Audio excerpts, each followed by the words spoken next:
Assalamualaikum and hi everyone. My name is Mashita binti Masti, matric number 1201661. Today, our group will make a documentary related to the issue of postmortem corps for subject UTS 1012. Postmortem means an examination carried out by a government medical officer on a corpse. It involves external and internal examinations to identify the cause of death and the characteristic or extent of changes produced by a disease, chemical, radiation, injury, and others.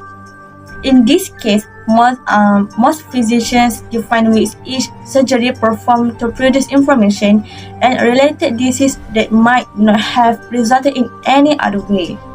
In fact, this postmortem issue is included in Al-Nawazil Fiqh, where Dr. Bakar Abu Zaid rahimahullah stated that it is part of a modern and new problem.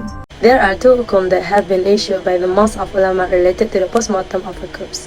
The first hukum is harus ulama that talk about the Sheikh Yusuf Al-Jazawi, Sheikh Hassanin Al-Makhluf, Sheikh Ibrahim Al-Yaqubi, Sheikh Said Ramadan Al-Buti. They also give some dalil to further strengthen their opinion. One of the dalil that they give is qiyas. First, they compare the postmortem of a corpse to learning the same as dissecting the abdomen of a dead pregnant woman to remove her fetus that was expected to live. Second, they state postmortem of a corpse to study is the same as having to dissect the stomach of a dead person to remove the confiscated property that he has stolen. The second hukum, which has been issued by other ulama, is haram and should not postmortem of a corpse for educational purpose. Most of ulama having expressed about this opinion, like Shaykh Al-Azhar, Shaykh Al-Arabi, Bu'iyad Al-Tabaqi, Shaykh Muhammad Burhanuddin Al-Sambuhli, and Shaykh Muhammad Abdul Wahab Al-Buhaili. They also provide dalil on several nas. Surah Al-Isra verse 17. This ayat want to point about the glory of the son of Prophet Adam in general, encompassing his life and death. As for the postmortem done on human being is an insult to him,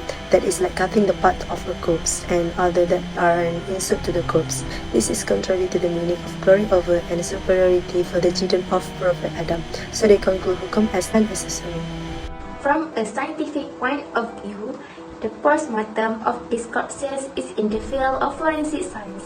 The collection of forensic evidence is very important in criminal investigation and prosecution in court. There are various types of forensic evidence that can be used to assist investigators in solving criminal and death cases. Various classifications have been used to categorize forensic evidence. In general, forensic evidence can be categorized into three main pieces of evidence, namely biological, physical, and chemical evidence.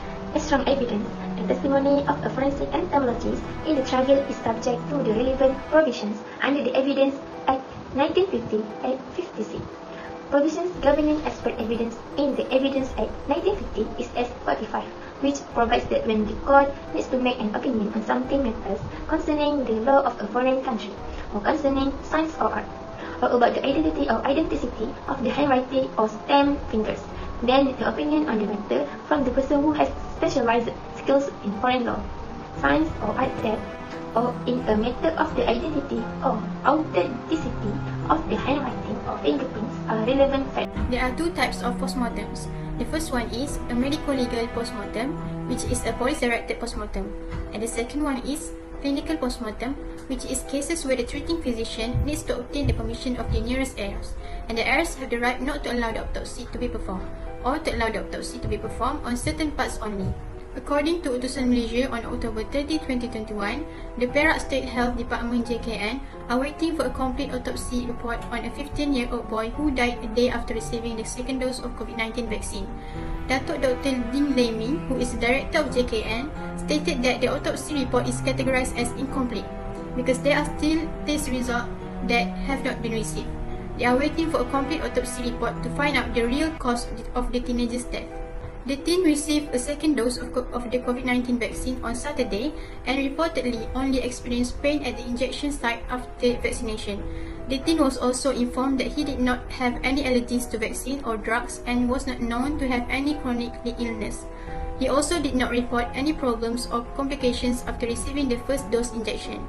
However, on Sunday, which is a day after vaccine injection, the teenager was found in a state of shortness of breath and unconscious at his home. And the teenager was then taken to a private hospital in Ipoh for emergency treatment but was confirmed dead at 10:40 a.m. The autopsy was performed in the evening of the same day, and they found there was a narrowing of the lung.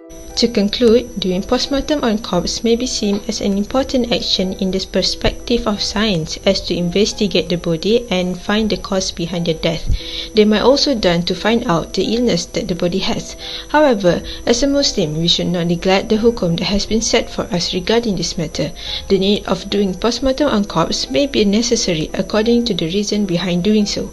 If the postmortem are done not for educational purposes, then they may be done. However, if the postmortem are done to be used for educational purposes, then one should not do that, as it would be haram as stated before.